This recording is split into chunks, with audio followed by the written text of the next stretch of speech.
semua dapat berkumpul bersama secara daring pada sore hari ini. Tidak lupa sholawat serta salam kita panjatkan kepada Nabi kita, Nabi Muhammad SAW. Saya ucapkan selamat datang kepada seluruh peserta kajian Kemuslimahan Jumat, seri keju spesial. Judul kajian kali ini adalah Child Free dalam Perspektif Medis dan Islam. Pertama-tama, izinkan saya memperkenalkan diri, nama saya Amel. Pada kesempatan ini, saya sebagai MC akan memandu jalannya kajian pada sore hari ini. Sebelum kita memulai rangkaian acara pada hari ini, ada baiknya kita buka bersama-sama dengan membaca basmalah. Bismillahirrahmanirrahim. Kemuslimahan Jumat merupakan kegiatan rutin yang diadakan oleh keluarga Ustazah Muslim FKUI 2017 dan 2018, berkolaborasi dengan Mushola Al-Azhar IMERI serta FSC BEM IKM FKUI. Sebelum memulai kajian, saya akan membacakan peraturan kajian pada sore hari ini. Peserta diharapkan mengisi link presensi pada link yang telah tertera di layar. Kemudian saat sesi tanya-jawab, peserta dipersilahkan untuk melakukan raise hand atau chat di kolom Q&A. Selanjutnya adalah rundown kajian pada hari ini. Yang pertama akan dimulai dengan tilawah Al-Quran, dilanjutkan dengan kajian, dan setelah kajian akan ada tanya-jawab. Selanjutnya, mari kita bersama-sama menyimak pembacaan ayat suci Al-Quran dari Kak Azizah. Kepada Kak Azizah dipersilahkan.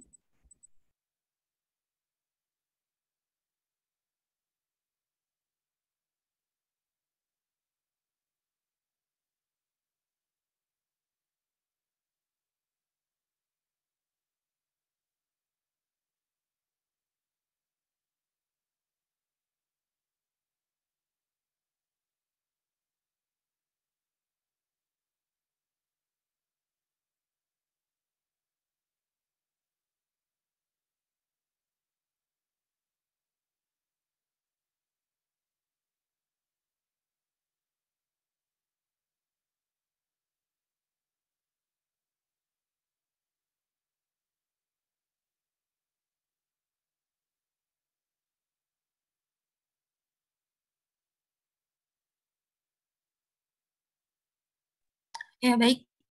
Assalamualaikum warahmatullahi wabarakatuh. Untuk tilawah pada hari sore ini, yaitu Quran Surat Al-Furqan. A'udzu billahi minasyaitonir rajim. Walladzina yaquluna rabbana hab lana min azwajina wa dzurriyyatina qurrata a'yunin waj'alna lil muttaqina imama. Ulaika yujzauna al-ghurfata bima sabaru wa yulaqawna fiha tahiyatan wa salama khalidina fiha hasunat mustaqarran wa muqama.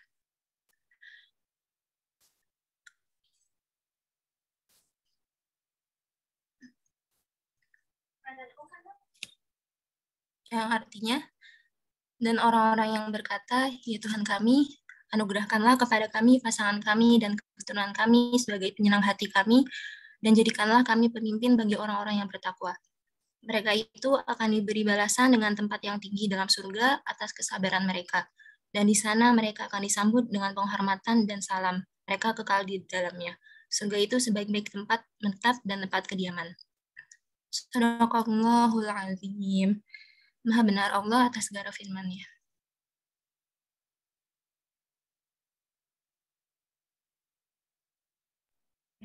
Terima kasih banyak kepada Fadilah. Semoga yang membacakan dan yang mendengarkan mendapat pahala dari Allah Subhanahu wa Ta'ala. Amin ya Rabbal Alamin.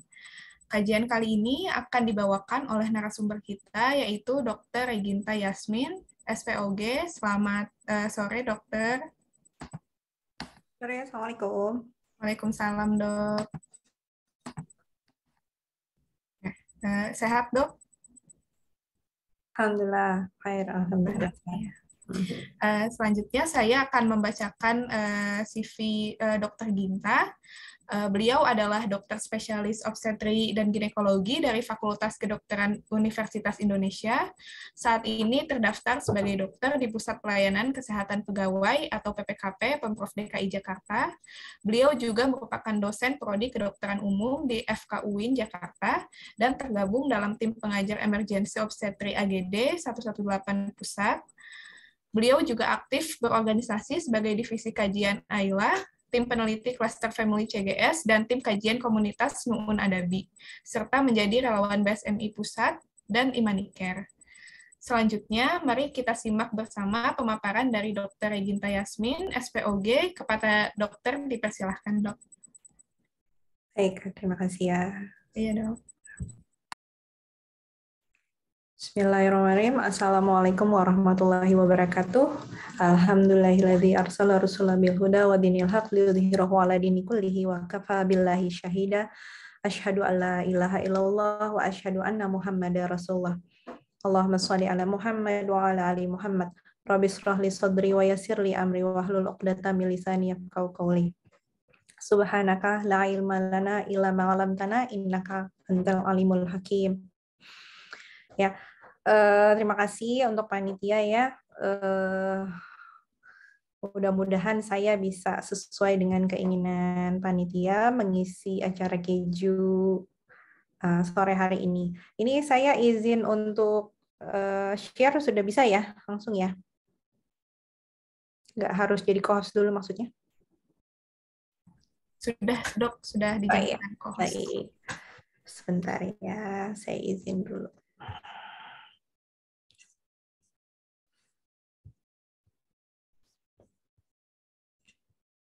Apa sudah terlihat ya? Insya Allah ya.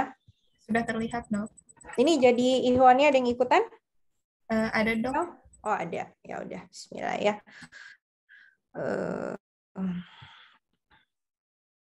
Izinkan saya memulai ya. Jadi saya kalau nggak salah pernah isi juga materi child free waktu itu acara Frasa atau FSI gitu ya, sekitar tahun lalu gitu. Jadi kemarin Adila Bumi, saya pikir udah nggak ngetren lagi nih, child free udah selesai di tahun lalu ya, pada saat gembar-gembornya ya kita tahu ya.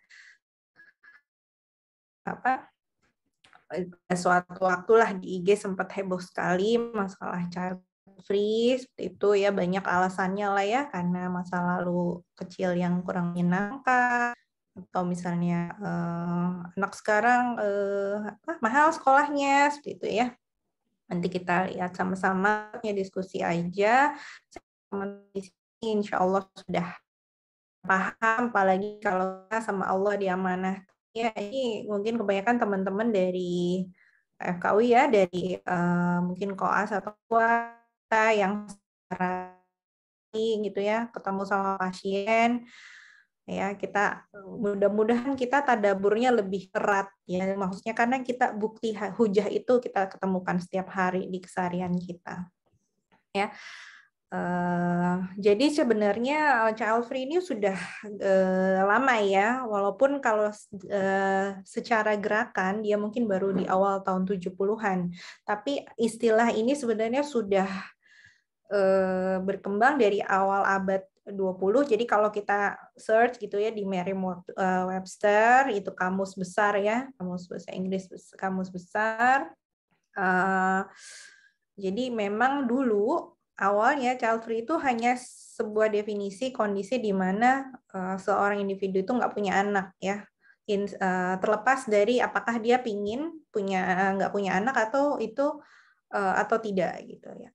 Nah kemudian karena fenomenanya semakin banyak, mulai banyak penelitian ya, waktu awal itu masih pakai childless ya, untuk merujuk memang orang dewasa yang nggak punya anak, yaitu sampai tahun 80-an, 82 ya. Tapi ternyata istilah childless ini tidak memberikan definisi yang jelas ya, jadi nggak bisa membedain antara orang yang memang benar-benar mereka nggak punya anak, tapi sebenarnya mereka pingin, atau yang memang memilih dengan sengaja. Jadi di sini yang di bold atau di garis bawahi adalah memilih dengan sengaja untuk tidak memiliki anak. Sehingga di setelah tahun 80-an itu child free pada penulisan jurnal maupun berita itu lebih sering untuk mereka yang memang membuat pilihan dengan sengaja untuk tidak mempunyai anak. Jadi jangan salah istilah gitu ya. Nah, kemudian jadi child free itu sebenarnya adalah childless ya, tidak punya anak dengan choice, dengan pilihan ya. Gitu. Jadi di tahun 98 sampai 2003 itu sudah dianggap bahwa istilah child free itu sudah lebih akurat untuk mewakili gerakan tidak ingin memiliki anak dengan sengaja ya. Nah, kalau dilihat ini nanti teman-teman semua ya nih calon teman sejawat ya, insya Allah adik-adik nanti boleh search ya, mungkin di YouTube udah ada, nanti cari nih wawancara khusus si Ellen Peck ya, tahun 72 dia tulis buku tentang baby trap. Jadi di situ benar-benar menggambarkan betapa anak itu, kenapa istilahnya child free. Jadi free itu kan dari freedom ya. Kalau kita berbicara dari semantik freedom itu sendiri, sebenarnya freedom itu kan bebas ya. Bebas dari apa sih? Dari penjajah.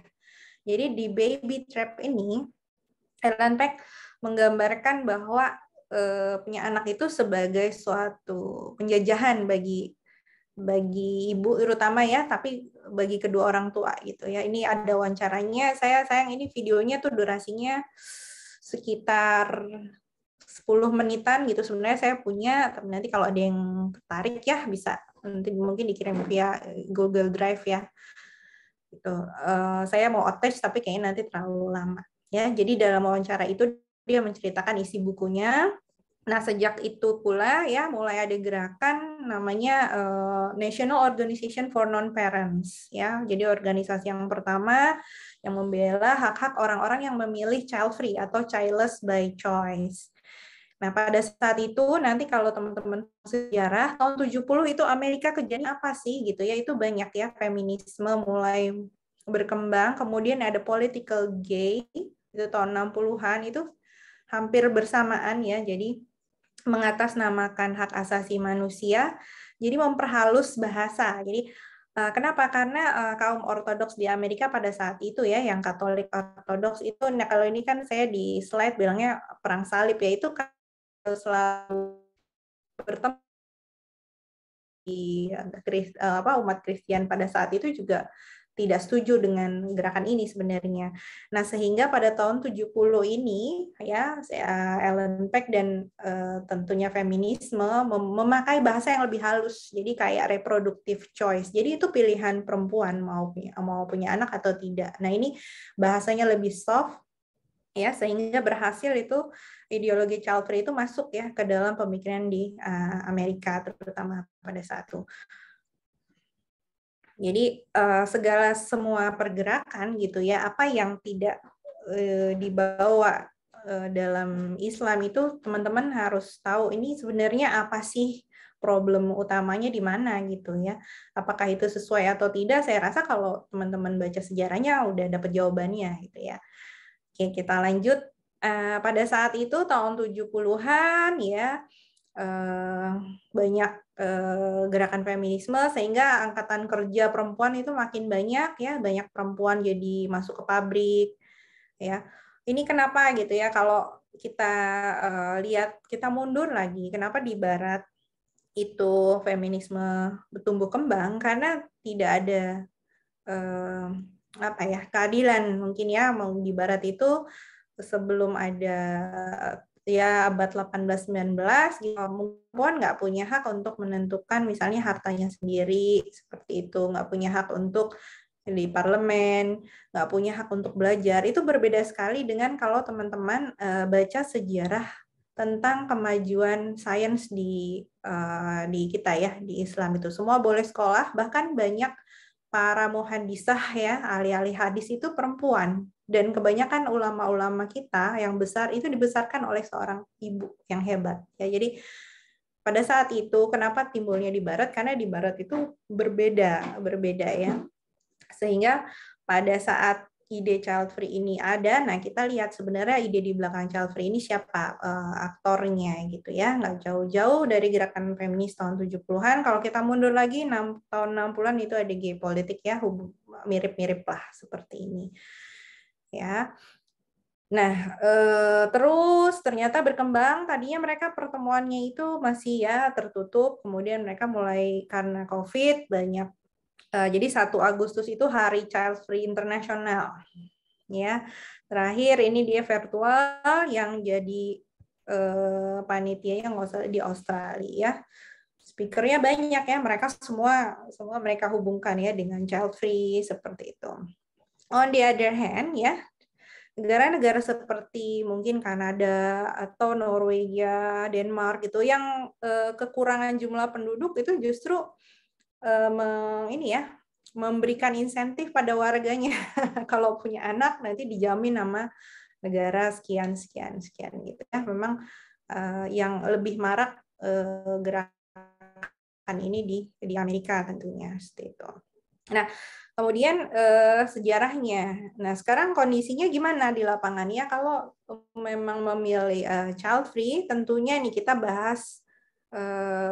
Ini mohon maaf ya kalau saya agak cepat. Nanti kalau terlalu cepat mohon diingatkan. Saya harapannya sih kita bisa banyak diskusi aja ya. Nah, tentunya jalan keluarnya apa gitu ya? Pertama tentunya kontrasepsi ya, baik yang mau yang mengikat dirinya dengan pernikahan atau tidak ya tentunya karena normalnya ya kalau misalnya sudah berhubungan ya tentunya ada kemungkinan fekunditas atau kemungkinan hamil pada pasangan yang sehat di setahun pertama itu bisa sampai 87%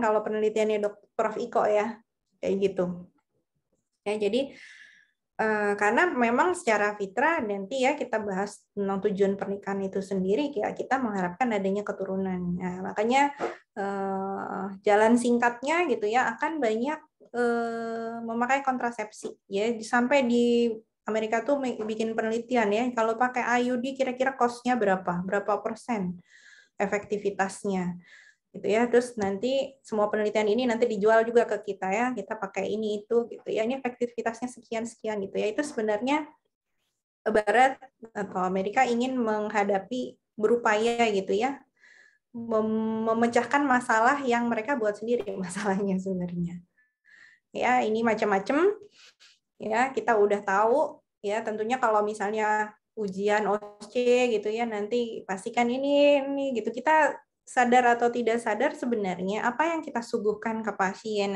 dengan pemilihan kontrasepsi itu pasti punya efek samping ya, nggak mungkin nggak. Oke ya, ini saya nggak lama ya karena kalau calon lebih sering daripada saya. Nah, choices-nya banyak ya, bahkan bisa pakai yang long acting.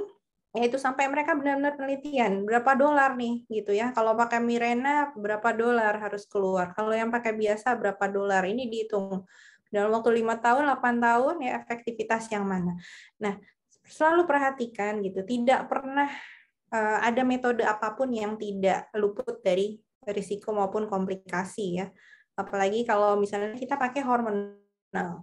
Kayak hormonal ya mulai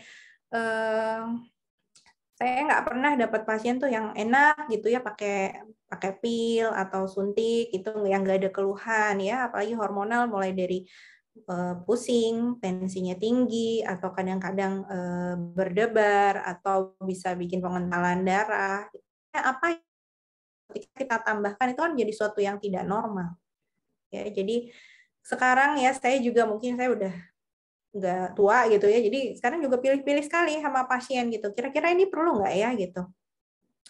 Secara syariat apakah kondisinya memang membolehkan gitu, jadi akan jadi lebih mudah-mudahan jadi lebih pilih-pilih ya, jadi lebih bijak. Karena apa? Karena hampir tidak pernah ada pasien yang bebas dengan keluhan ya seperti itu. Jadi kemudian hati-hati penggunaan hormonal ya, secara jurnal kita udah tahu semua ya. IUD paling gampang tapi pasangnya menyakitkan. Kemudian sekarang tahun ini saya banyak sekali pasien yang bermasalah dengan IUD ya. ada yang tertanam, ada yang berdarah terus, sehingga apa yang tadinya mungkin mencari shortcut, tapi keluhannya jadi banyak, misalnya kayak Ayudi, bingung, ini sholat nggak ya, child free, pasang IUD gitu ya, bukan sama saya pasangnya, kemudian datang konsul, ya dok saya pasang IUD gini-gini, terus saya sampai nanya gini, mbaknya pramugari ya gitu kan, kalau mungkin di tugas tertentu ya, terutama pramugari atau misalnya PPDS gitu ya, kita pakai KB karena kita khawatir kalau punya anak nanti anaknya akan kehamilan tidak berlangsung dengan sehat, dengan aman gitu ya. Ternyata enggak gitu, tapi keluhannya banyak. Yang sedang saya bingung, mereka nanya, dok jadi saya sholat atau enggak, terus itu suatu yang kontradiktif gitu ya, dia nggak mau punya anak karena dia takut khawatir begini-begini gitu. Padahal kan kita ibadah atau agama itu nggak sepotong-sepotong ya, nggak cuma sholat, tapi kewajiban kita sebagai katakanlah ibu ya di orang tua itu juga terus melekat ya. Kemudian suntik ya, hati-hati suntik itu kita tahu bahwa hormonal estrogen dan progesteron, terutama estrogen itu dia bekerja ya dari ujung kepala sampai ujung kaki. Jadi mulai dari memori, kemudian termoregulator ya teman-teman udah belajar lah insya Allah ya ketika masuk ke bagian kebidanan. Ya, kemudian yang dikhawatirkan itu yang suka lupa bone loss ya. Jadi lama kadang-kadang kita dapati ya pasien kita mungkin di daerah atau berobat ke puskesmas itu pakai suntikan sampai 10 tahun, 15 tahun gitu ya. Dan ketika sudah selesai, udah anaknya besar-besar, pengen hamil lagi susah. Jadi rebound efeknya agak lama. Ya, kenapa kadang-kadang sampai no eggs gitu ya, nggak ada ovum yang besar dikarenakan obat-obatan hormonal. Ya, kemudian, nah saya mau ingetin juga nih masalah IUD ya, IUD juga saya belum baca ya sejarahnya kenapa sampai ada IUD karena sekarang sangat trouble dan sampai bisa merenggut nyawa nih barang sekecil ini ya. Perforasi atau hilang atau ngambilnya susah, kemudian perforasi ya saya tadi juga baru ketemu senior ya bekas sesar 3 kali dipasang IUD, kemudian ibunya ada keluhan minta dicabut ternyata kesulitan, pas nyabutnya ya kadarullah ya ada perforasi tapi alhamdulillah cepat ditangani akhirnya laparotomi ya, hanya barang sekecil ini tapi masya Allah gitu ya efeknya. Jadi benar-benar pilih pasien yang memang butuh ya. Kalau enggak, sebaiknya tidak. Oke.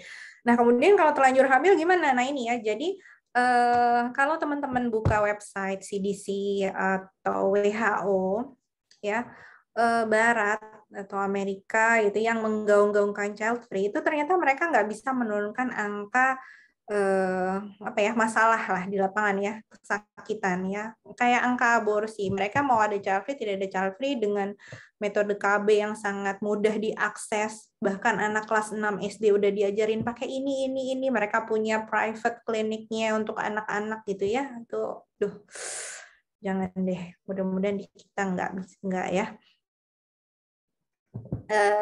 Kemudian aborsi pasti jadi jalan keluar utama gitu ya. Teman-teman boleh tanya deh ibu yang menjalankan aborsi hatta ya, walaupun misalnya saya punya pasien orang Hindu ya, itu dia kalau saya pribadi saya tidak pernah melayani aborsi tanpa indikasi medis yang jelas ya. Jadi waktu itu saya serahkan waktu itu masih ada, sekarang udah tutup ya, sekarang jadi Kirana ya kalau nggak salah, yang di Raden Saleh ya. Di situ orang bingung, sedangkan agamanya juga tidak mengajarkan gitu. Saya coba bilang mohon maaf, di kami saya tidak terima gitu ya. Mungkin kalau dia bilang dok saya pernah dengar Raden Saleh gini-gini, ya itu silakan. Tapi sebaiknya dengar edukasinya dulu ya. Sekarang ini banyak kaum feminis juga teriak-teriak masalah aborsi, minta dilegalkan gitu. Tapi apakah di negara yang dilegalkan aborsi, kemudian angka aborsinya menjadi rendah, angka kesakitan, kematian menjadi rendah? Enggak, itu papernya ada. Ya, papernya ada.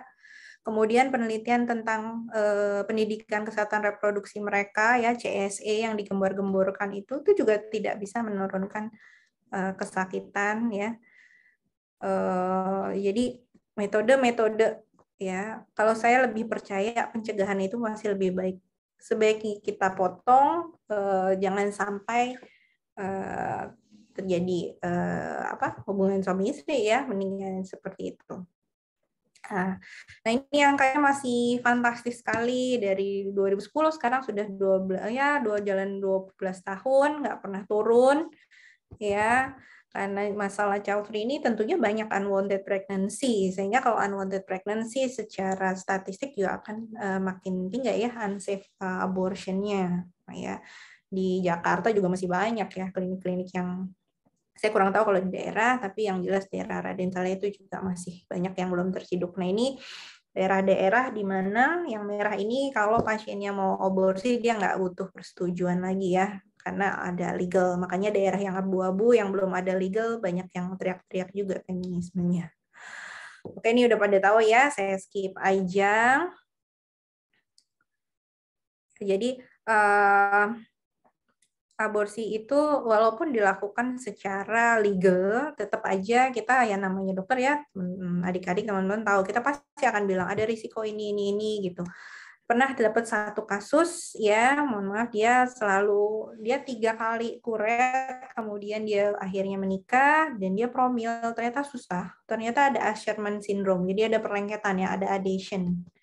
Itu juga dia keluhannya mungkin pada saat haid, jarang yang terus, paling tes gitu ya. Ternyata setelah di histeroskopi ada Asherman syndrome. Mungkin adik-adik kalau pernah di OKRSCM atau di kebidanan ya, kalau orang endokrin suka nitip-nitip, tolong kalau dengerin ke residennya, tolong siapin selaput amnion yang steril di dalam plastik gitu ya. Ini adalah salah satu upaya untuk terapi Asherman syndrome. Jadi sebuah permasalahan yang dicari sendiri kalau menurut saya gitu ya. Dan itu belum tentu berhasil juga, walaupun alhamdulillah ya endokrin guru-guru kita banyak yang berhasil juga gitu. Jadi dibuka Asherman-nya, habis itu harus dibiarkan lagi endometriumnya ya sampai ditempel amnion ya.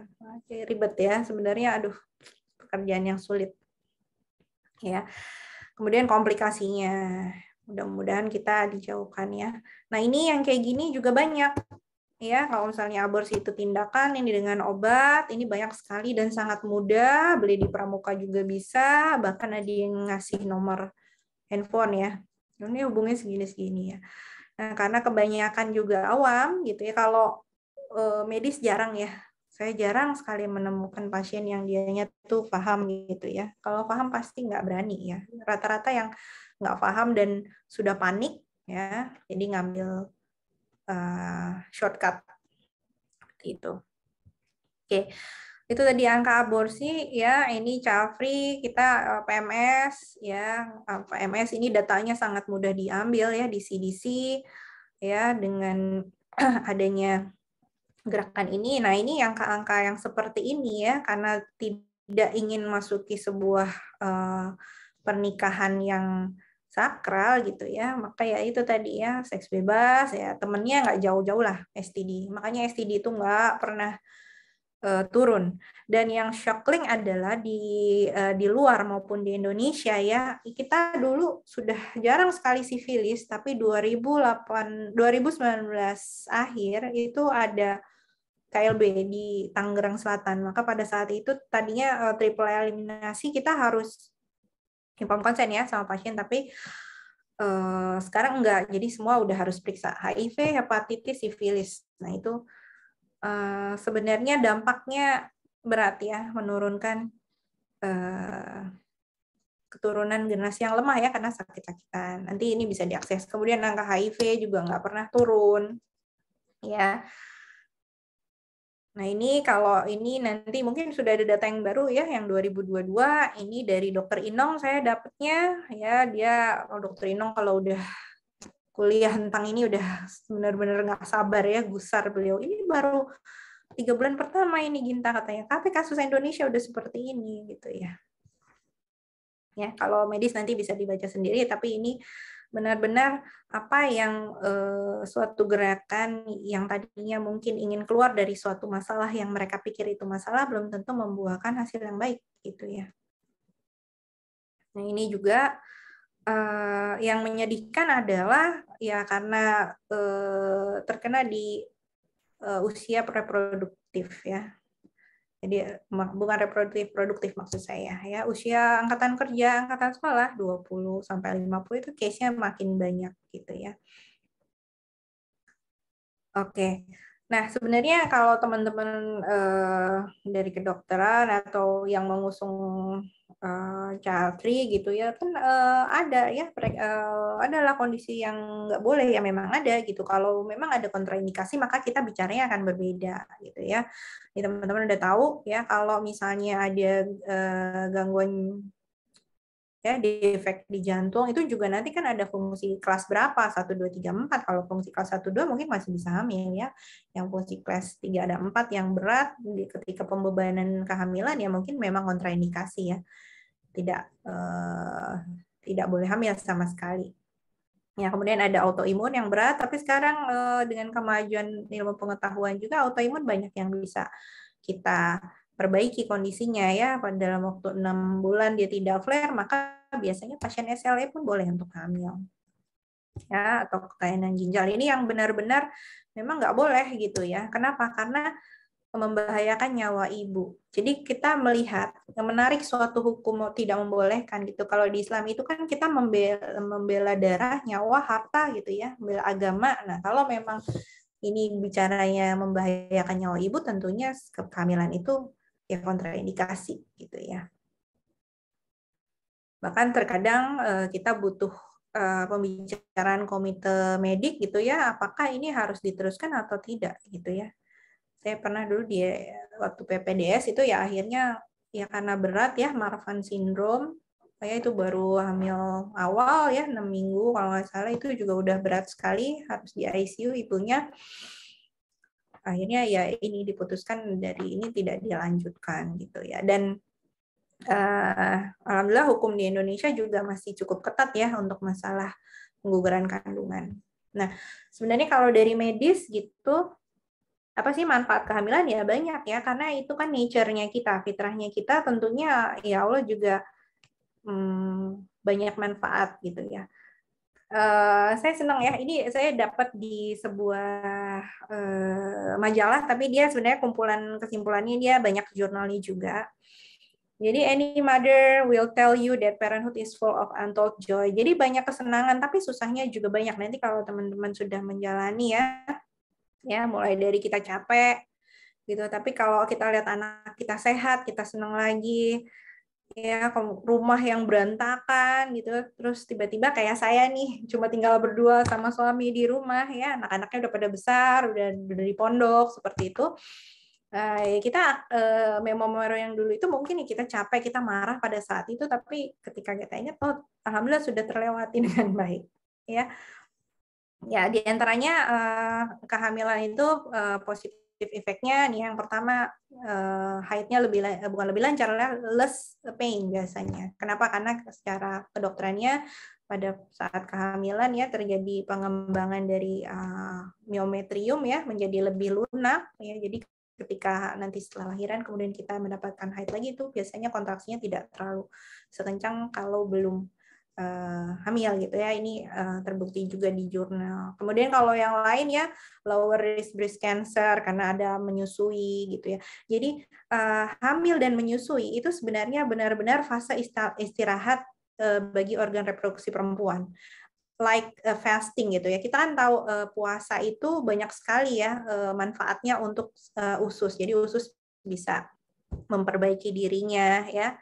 Seperti itu. Jadi dia bisa istirahat untuk memperbaiki sel-sel yang berada ya. Begitu juga kehamilan itu sendiri ya. Kenapa? Karena kalau tiap bulan sebenarnya kita ada ovulasi, telur ada yang tumbuh, itu sebenarnya ada perlukaan. Makanya kalau misalnya haid gitu, kalau kita USG kok ada corpus rubrum yang isinya darah, itu kan sebenarnya ada kayak netes ya gitu, ada pembuluh darah kecil-kecil yang istilahnya pecah seperti itu.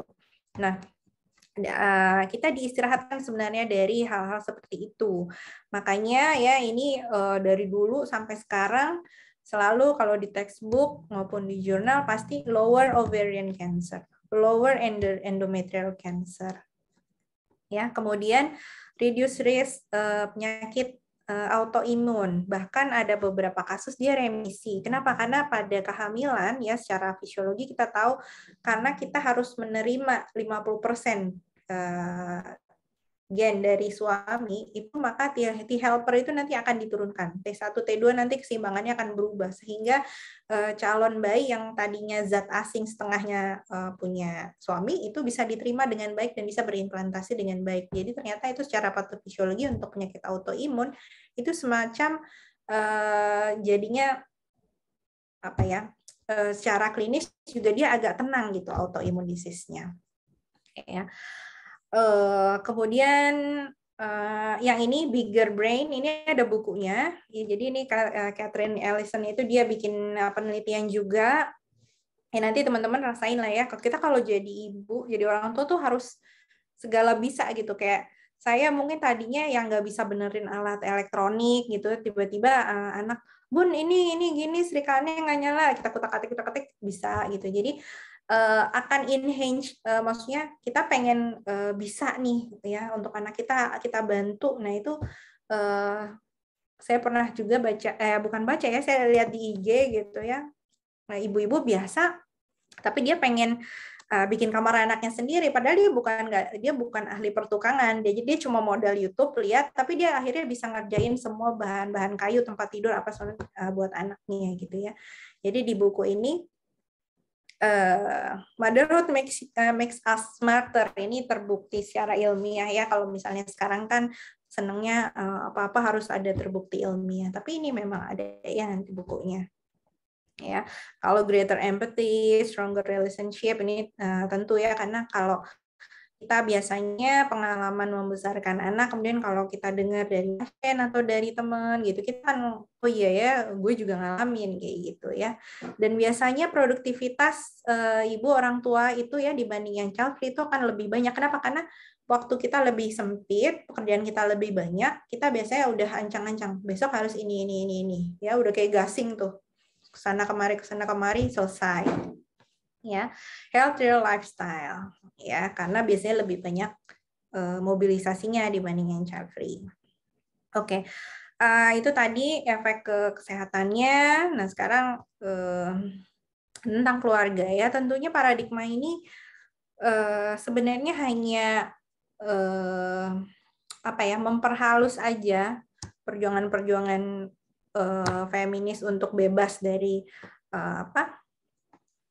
dari kewajibannya gitu ya, diganti dengan child free, tapi sebenarnya ujung-ujungnya my body is mine itu ya, intinya terserah gue lah ini mau diapain gitu ya, nggak pengen punya anak ya udah seperti itu. Nah sebenarnya ini kenapa merusak konsep keluarga natural, karena konsep keluarga inilah yang ini tadi dibacain ya, Rabbana hablana min azwajina wa dzurriyyati qurrata a'yun ya. Karena memang gitu, ketika Allah menciptakan kita ya berpasangan, maka Allah juga menciptakan ya ibaratnya kalau kita beli handphone ya, iPhone sama Samsung beda gitu ya. Ini nyalainnya begini ya, sama ya, manusia laki dan perempuan Allah buatkan sistem yang berdasarkan fitrah yang namanya sebuah pernikahan. Ya. Oke, ini tujuan pernikahan nanti banyak ya, memang yang utama adalah menjaga kehormatan diri sendiri ya. Ini maksudnya tidak terjumus dengan hal yang diharamkan, maksudnya zina. Karena kalau sudah masuk zina itu Masya Allah ya, belum PMS-nya, kemudian hilang nasabnya ya. Anak itu kehilangan nasab, kenapa? Karena hasil perzinahan itu tidak memakai nama bapak ya, nama ibu, itu seperti terputus nasab di situ. Kemudian menjaga komunitas manusia dari kepunahan, ini dari segi fikih ya tentunya. Kemudian menciptakan keluarga yang merupakan bagian dari masyarakat ya, sebenarnya upaya untuk meneruskan cita-cita peradaban ya. Yang kadang kita bingung adalah orang yang milih child free, habis itu dia pelihara kucing, dia pelihara anjing gitu ya. Yang sebenarnya benefit dan cost-nya mungkin lebih banyak ya. Kayak saya punya kucing juga 2 gitu ya. Kadang-kadang sama abinya anak-anak, oh nih kalau ngurusin kucing kayak lebih mahal nih dibanding ngurusin vaksin anak gitu ya. Seperti itu. Jadi sebenarnya mereka punya ada fitrah kasih sayang yang ingin diberikan gitu. Tapi mereka mungkin ya, kalau teman-teman baca buku Indonesia tuh ada juga ya, saya lupa pengarangnya siapa. Ini tahun lalu karena pas ngisi Child Free juga saya beli dan saya baca. Itu kebanyakan alasannya khawatir, nggak punya me time, kemudian masih pengen jalan-jalan, traveling tanpa dibebanin anak-anak, kayak gitu. Atau saya sama suami sepakat kita nggak merasa nggak butuh siapapun gitu ya. Anak itu bukan investasi, anak itu bukan untuk meneruskan cita-cita kita, karena anak itu bebas seperti itu ya. Mereka lupa bahwa mereka pun asalnya tadinya anak yang dibesarkan dengan baik oleh orang tuanya gitu ya. Nah, jadi aneh. Jadi saya kadang-kadang berhadapan dengan yang memilih child free itu, tapi dia punya ini, punya itu gitu. Padahal kucing dan anjing itu tidak membangun peradaban ya, tidak akan membawa kebaikan. Kenapa? Karena ya berbeda tanggung jawabnya gitu ya. Kalau manusia itu kan tanggungannya jadi khalifah ya. Itu tentunya yang paham, kita pengen punya anak yang nantinya menjadi salah satu kepercayaannya jadi yang membuat perbaikan di muka bumi, itu cita-cita panjangnya. Atau minimal ya mendoakan kita seperti itu. Walaupun kalau kata teman-teman yang sana, wah itu juga termasuk penindasan HAM itu, masa harus doain gitu, terserah, itu kan hak pribadi mau doain atau enggak ya. Nah, dari Ihya Ulumuddin, Imam Al-Ghazali ya, beliau sudah sangat terkenal, kita banyak mengkaji karya-karya beliau juga. Ya, manfaat pertama dari pernikahan itu memang mendapatkan keturunan ya, sehingga inilah menjadi pokok kenapa disunahkannya melakukan sebuah pernikahan ya. Tujuan mempunyai anak tentunya ya kita mencari keriduan Allah ya. Kadang-kadang saya berpikir ke teman-teman yang sangat yakin gitu ya dengan yaitu tadi ya pengusung child free, kenapa mereka bisa sepede itu memilih dengan yakin bahwa dengan amalannya sendiri mereka bisa survive gitu ya. Karena ya dunia ini kita nggak sampai ada sahabatnya bilang kalau saya tahu aja satu amalan saya diterima gitu ya, karena kita nggak pernah tahu kan mana yang amalan kita mana yang akan bisa diterima sama Allah seperti itu ya. Jadi keridhaan Allah itu kalau bisa sebanyak mungkin ya, dari sedekah ya, dari membesarkan anak, dari bersabarnya kita gitu ya. Mudah-mudahan itu yang mengantarkan kita terhadap ridhonya Allah gitu. Nah, yang mau saya ingatkan adalah jangan terkecoh dengan teman-teman yang milih child free. Terkadang pandangan mereka itu mereka tidak percaya. Mohon maaf ya, karena ini dari Barat. Barat itu khasnya mereka tidak percaya ada hari kemudian, karena itu sifatnya metafisik ya, tidak terbayangkan oleh mereka. Mereka merasa bahwa kematian itu sudah selesai, dan itu ternyata digambarkan di Quran ya. Banyak sekali penggambaran di Quran. Orang Nasrani, munafik, musyrikin itu ketika kematian itu datang dan mereka ditanya, mereka akan jawab, ya Allah, saya kira ini kematian ini sudah terakhir gitu ya. Itu makanya beda ajaran agama kita dengan mereka. Kalau kita kan dikasih tahu nih ya, kalian akan mengalami satu alam ruh, kemudian kalian akan di dunia, nanti ada barzah ya, kemudian sambil menunggu akhirat, nanti ada hari perhitungan, hari akhirat, kemudian kita akan ketemu surga dan neraka. Sebenarnya poin kita di dunia itu cuma sebentar. Nah, kebanyakan pemahaman yang seperti Quran bilang ya, mereka tidak percaya. Maka karena mereka tidak percaya hari akhir, maka mereka berpikir, ngapain punya anak, doain gue. Enggak lah ya gitu. Enggak lah, enggak perlu gitu ya. Udah bahagia kok gitu ya. Ya bahkan orang Yahudi itu mereka pengennya hidupnya 1000 tahun gitu ya. Terus-terus begini karena enggak dari agamanya mereka tidak menggambarkan bahwa ada yang ini ya, maksudnya mungkin kalau yang dulu masih di bawah Nabi Musa itu masih Nabi Isa mungkin benar, tapi yang udah makin ke sini ya kebanyakan bahkan jadi ateis karena nggak percaya suatu yang metafisik itu mereka yang di luar fisik, yang tidak bisa diindra, yang tidak bisa hadir di hadapan mereka secara langsung, itu mereka tidak percaya. Tapi yang lucu apa? Orang Barat itu juga paling kuat mistisnya. Mereka banyak sekali acara-acara yang pemburu hantu gitu-gitu. Ya, mereka percaya hantu yang tidak bisa dilihat mata gitu, tapi mereka tidak percaya hari metafisik yang lain ya, seperti hari akhirat. Oke. Nah, ini menikahlah supaya kalian punya keturunan ya. Maksudnya ia telah merusak bibit yang tersedia apa? Jadi ini penggambaran aja. Kalau di Quran itu kan kalau wanita itu ladangnya, mungkin laki-laki itu petaninya, ya sebenarnya di dalam tubuh kita itu sudah ada bibit-bibit untuk mempunyai keturunan ya. Dan itu sebenarnya sudah Allah sediakan ya. Jangan jadi memang secara fitrah dengan ketersediaan alat dan perumpamaan seperti berladang itu sebenarnya itu kehendak Allah supaya kita punya keturunan.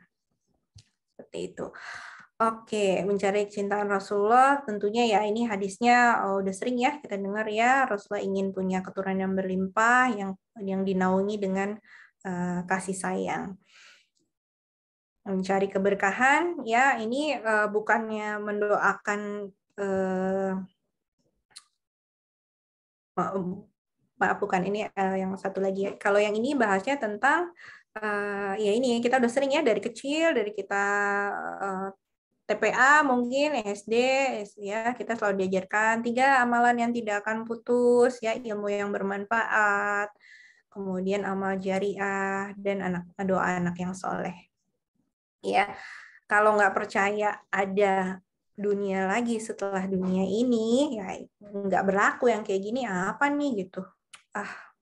Ya nah ini jadi anak itu memang kalau di sini bahasanya Imam Ghazali ya di Ulumuddin memang suatu ibaratnya seperti investasi ya, investasi kesolehan yang tiada berkesudahan ya. Kalaupun anak kita berdosa gitu ya, ini kita nggak dibebani oleh dosanya. Akan tapi kalau anak kita cemerlang ya, di hadis lain anak kita bukan di hadis, di surat At-Tur 21 itu nanti anak kita bisa menarik ya orang tuanya untuk sama kedudukannya di surga nanti insya Allah.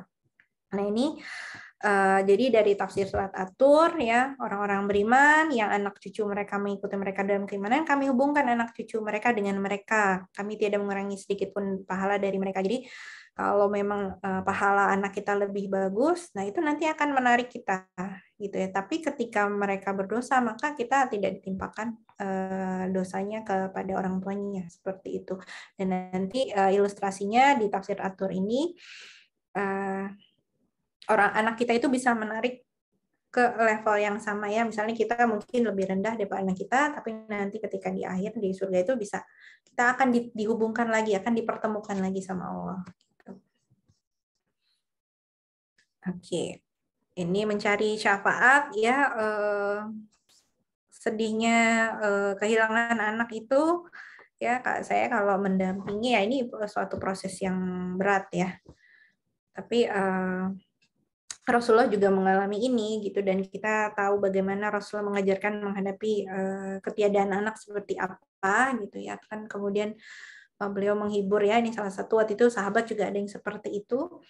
Anak itu akan menarik kedua orang tuanya seperti aku menarik kain yang kalian pakai. Jadi kalau namanya narik itu kan kita pegang ya. Kita pegang, kita sampai ke bawah kita ya seperti itu. Ya.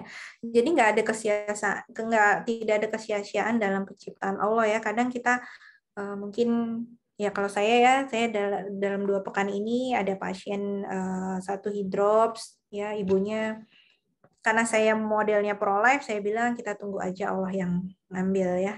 Tunggu sampai dia umur berapa, kalau memang qadarullah dijemput gitu ya. Nah, perlu diingat bahwa kalau 16 minggu itu kan sudah ada ruhnya ya. Makanya sekecil apapun gitu ya, ketika sudah peniupan ruh gitu, di fikihnya juga itu mayit mungkin keguguran, tapi kalau sudah lebih dari 16 minggu itu diperlakukan seperti manusia. Ya.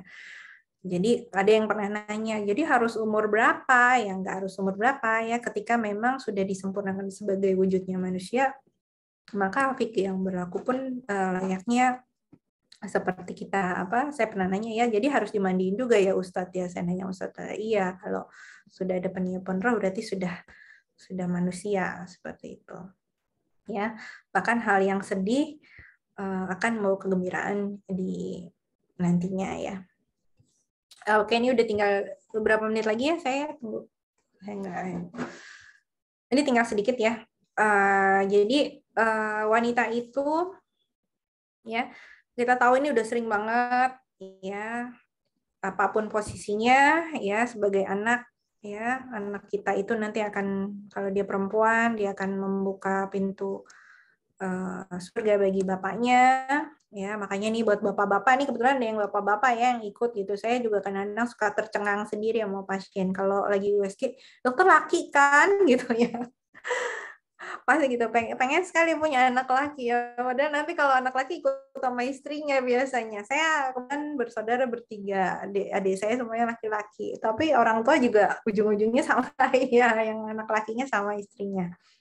Ya, jadi laki perempuan sama saja, tapi insya Allah keberkahannya masing-masing ada. Ya, perempuan sebagai kedudukannya sebagai istri, ya dia menggenapkan setengah dari din suaminya. Kemudian ketika menjadi ibu dia berada menjadi sarana untuk anak-anaknya masuk surga ya, karena surga berada di telapak kaki ibu katanya.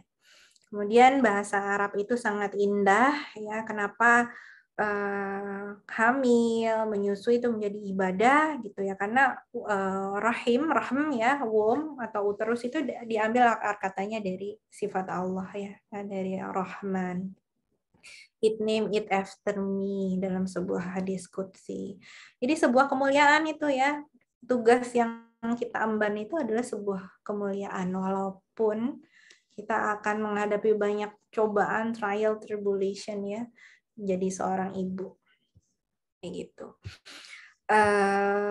Oke. Nah ini saya senang ya dapat poster ini. Jadi tadinya kan saya pikir ya karena muslimah semua ya, jadi untuk penutup saya carinya yang seperti ini, qualities of believer mother ya, karena panitia pesan katanya fungsi ibu sebagai madrasah pertama, madrasatul ula. Ini mungkin gambarannya perfect, tapi kira-kira poster ini sudah merangkum semua tugas kita ya sebagai ibu.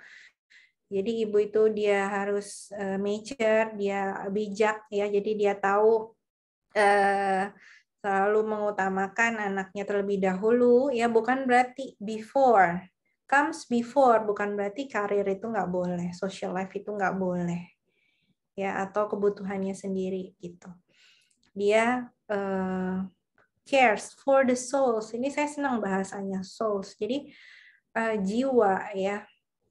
Jadi nanti jadi ibu yang kita perlu jaga adalah jiwa anak kita ya. Maksudnya kita sempat dengerin. Mungkin anak-anak di sekolah ya udah tahu sebenarnya mereka kalau misalnya nggak belajar nilai jelek. Tapi mereka butuh waktu untuk, kalau anak saya yang di pondok bilang gini, Bunda, aku cuma bisa nangis sama Bunda, nggak apa-apa ya. Tapi nanti di kelas aku nggak nangis kok. Ya seperti itu. Jadi jiwanya yang perlu kita gapai ya, keterikatan hatinya yang perlu kita gapai gitu. Makanya kita di saat masih ya, terutama ketika anak-anak itu masih di rumah gitu ya, mudah-mudahan kita bisa luangkan waktu. Kemudian knowledge, jadi ibu apalagi zaman sekarang ya, banyak liberalisme, banyak fakta tapi bukan berupa kebenaran, bukan truth. Makanya calon ibu itu harus pinter ya, nggak cuma pinter science, nggak cuma pinter kifayah, tapi yang fardu ain juga, seperti perang pemikiran ya. Terus kita tahu kondisi kekinian umat Islam ini lagi sedang menghadapi apa, itu sangat penting itu ya. Kayak sekarang lah ya, anak saya karena saya udah besar-besar, saya nggak bisa 24 jam gitu untuk ngawasin mereka pakai gadget. Tapi saya selalu bilang, if you need something from me, please tell me gitu ya. Bilang kalau kamu merasa ada sesuatu yang aneh yang kamu lihat, kamu tonton, coba bilang gitu. Ya kan? Ya masa anak SD sekarang gitu ya, oh, ya mungkin teman-teman di sini udah tahu ya anime Jepang yang kayak gitu ya, atau film-film kartun sekalipun udah marak sekali dengan homoseksual, LGBTQ gitu ya. Nah itu kalau ibunya nggak ngerti ini pergerakan apa gitu, mungkin akan, oh ya, nah itu hati-hati ya, karena anak-anak cepat sekali belajar dari lingkungannya. Ya, dan kita di situ harus paham both ya in Islamic and academic field gitu, di Islam itu bagaimana kita menyikapinya gitu. Kalau saya selalu bilang itu sesuatu yang Allah tidak suka, yang Allah marah ya. Akan tetapi ketika kita bermuamalah dengan teman kita gitu ya, jangan salah ya, sebenarnya sekarang tingkat SMP, SMA itu sudah sangat banyak ya yang begitu. Nalillah pokoknya. Saya selalu pesan, kamu harus tetap ingetin teman dengan cara yang baik, kemudian berhati-hati memilih teman ya. Itu tugas orang tua juga gitu. Sekarang udah S3 tapi kok jadi ibu rumah tangga, ya nggak apa-apa. Seorang ibu rumah tangga itu perlu S3, perlu profesor, harus pintar gitu ya. Karena dunia ini udah makin berantakan. Kalau kita nggak ngeh dengan permasalahan di dunia luar, maka anak-anak kita nggak akan ada pagernya gitu. Ya. Kemudian patient and mercy, gitu. Tentunya harus sabar. Jadi orang tua sabarnya harus panjang. Bapak-bapak juga kalau pulang ke rumah berantakan gitu ya, rapiin sama-sama, tanya gimana hari ini, tanya istrinya, tanya anak-anaknya gitu ya. Nih kalau bisa teriak aja jangan gitu ya katanya. Ya, jadi ya gitulah jadi ibu ya. Kalau saya baru ngerasa berhenti teriak-teriak, ngomel-ngomel pas anak saya mondok. Nanti kalau mereka lagi di rumah ya begitu lagi, ya, seorang ibu pasti begitu. Ini udah sholat belum, udah makan belum, ini belum gitu ya. Kemudian role model. Jadi anak itu akan 24 jam ngelihat kita, biasanya nggak akan jauh jatuhnya dari pohonnya ya seperti itu, karena dia akan melihat guru yang paling sering dia lihat gitu. Makanya penanaman pendidikan yang paling baik itu ya, kalau salah satu keunggulan katakanlah kita mengirimkan anak kita ke pondok kan, misalnya gurunya tinggal juga di situ, jadi anak-anak benar-benar lihat. Nah utamanya gurunya anak-anak yang pertama adalah ibunya.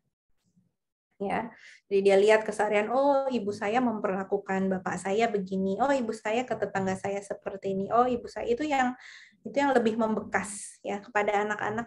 Sebenarnya perilaku orang tua yang membekas ya. Sama kalau kita belajar dari kisah Nabi Yusuf, apa yang sebenarnya mencegah Nabi Yusuf dari berzina dengan Siti Zulaiha adalah ketika dia dalam memori itu ada sekelebat bayangan Nabi Yakub. Pada saat itu dia terhentak. Ya, walaupun misalnya kita, oh ini susah banget gitu ya dibilangin, tapi yakinlah gitu ya, sekarang saya selalu yakin mudah-mudahan ada yang tersisa di memori anak-anak ya. Mungkin kita juga gitu ya, kadang-kadang kita kesel misalnya sama ibu kita, tapi pada saat-saat mungkin kita lagi mengalami sendiri, oh iya ya waktu itu kayaknya pernah dibilangin nih kayak gini. Kemudian yang kelima, satisfaction. Jadi kita harus merasa puas, cukup gitu ya. Karena yang kita tunggu itu reward-nya nggak cuma di dunia, tapi pleasure di afterlife. Ya, oke. Nah ini saya mau mengingatkan ini ya, karena banyak yang pahamnya salah. Memang mungkin itu kan pilihan mau punya anak atau enggak. Tapi kita kembali lagi ke Islam ya. Allah waktu itu memang menunjukkan kita dua jalan, fujur takwa. Yang benar ya, ada dua pilihan etis. Ada yang baik, ada yang benar, kemudian ada yang buruk. Ya ini sama, laki perempuan sama. Kemudian kebebasan itu dalam Islam boleh memilih ya. Allah menggunakan kata ikhtiar. Ya, ikhtiar itu kalau dari kata bahasa Arab, akar kata itu khair. Khair itu yang baik. Jadi Allah itu saking sayangnya sama kita, Allah mengajarkan kamu kalau mau milih, pilihlah dari pilihan di antara hal yang baik. Ya, karena kalau pilihan itu bukan yang baik, yang buruk, maka itu bukan pilihan. Itu arti kata ikhtiar. Ya kan kita kadang-kadang sehari-hari gampang mau ngasih kata ya ikhtiar gitu ya. Ikhtiar dulu ya. Namanya ikhtiar itu membuat pilihan di antara hal yang baik.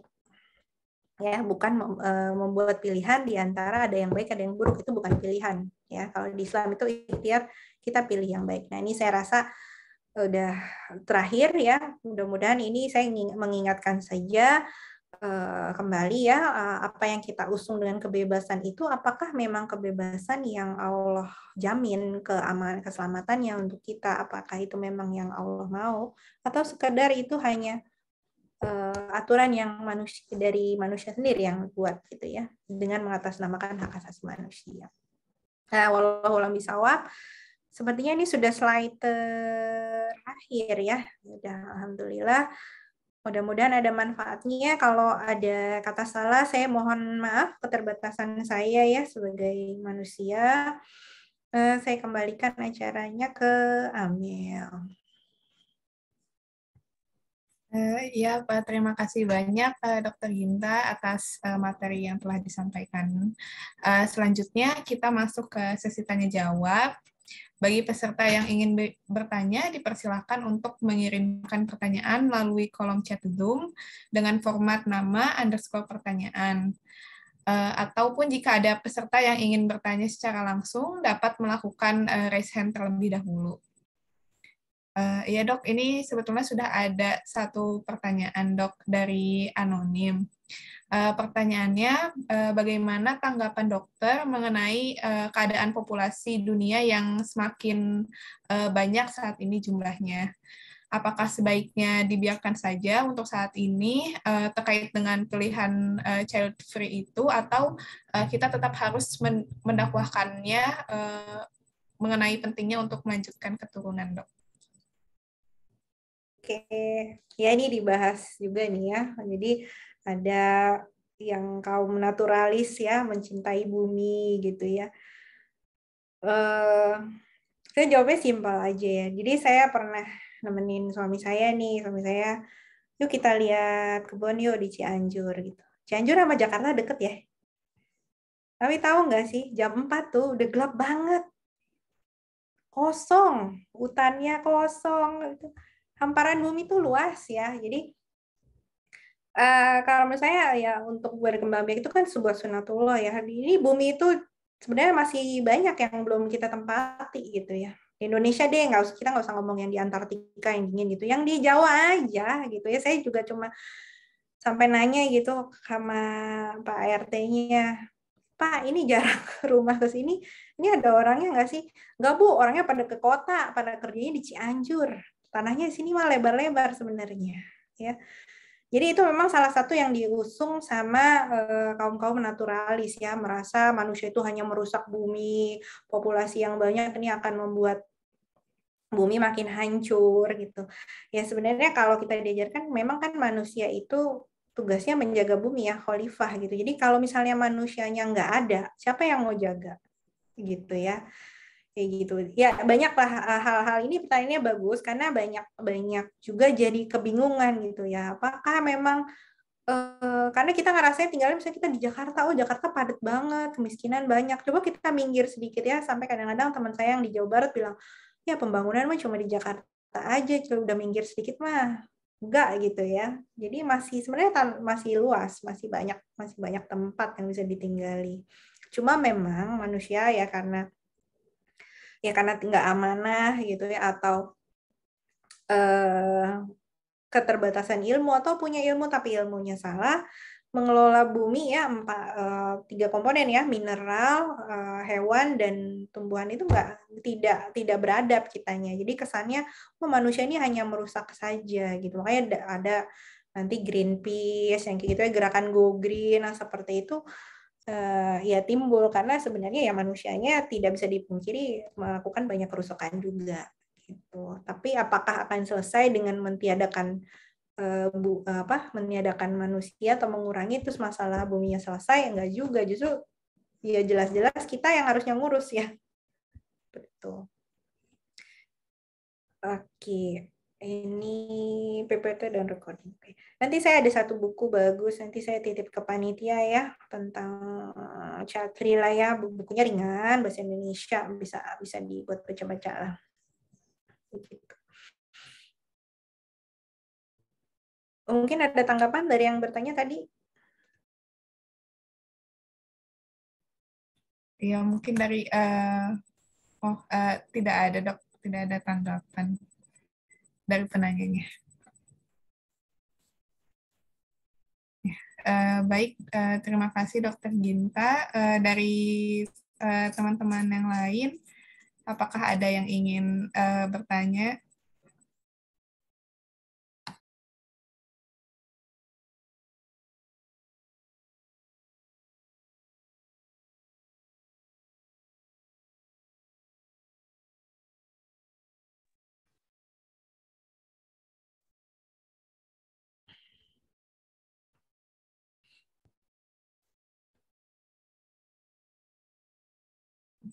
Ya, kepada para peserta, jangan lupa untuk mengisi link presensi yang telah di-share di chat Zoom ya.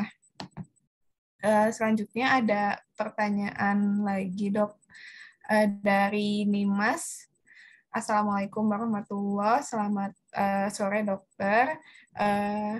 Saya izin bertanya, saya berniat menikah dalam beberapa bulan ke depan, namun saya dan calon suami sama-sama masih studi di luar Indonesia, dan kami sepakat untuk menunda karena agak sedikit sulit bila melahirkan di sini.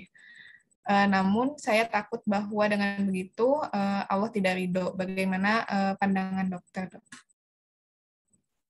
Ya, nanti Bismillah ya, kalau secara fikihnya saya juga bukan fuqaha, tapi saya izin mungkin menjawab sedikit gitu ya dengan apa yang saya temukan di lapangan gitu ya. Ini jadi nanti rencananya dua-duanya tinggal di luar negeri gitu ya. Kalau LDRan nggak usah menunda, pasti akan sulit ya, akan susah ketemunya. Kalau dua-duanya di luar negeri, saya jadi ingat cerita teman saya kalau di luar negeri itu kayak di Jepang gitu, itu justru banyak kemudahan ya, banyak kemudahan. Namun paling hanya 1 tahun saja.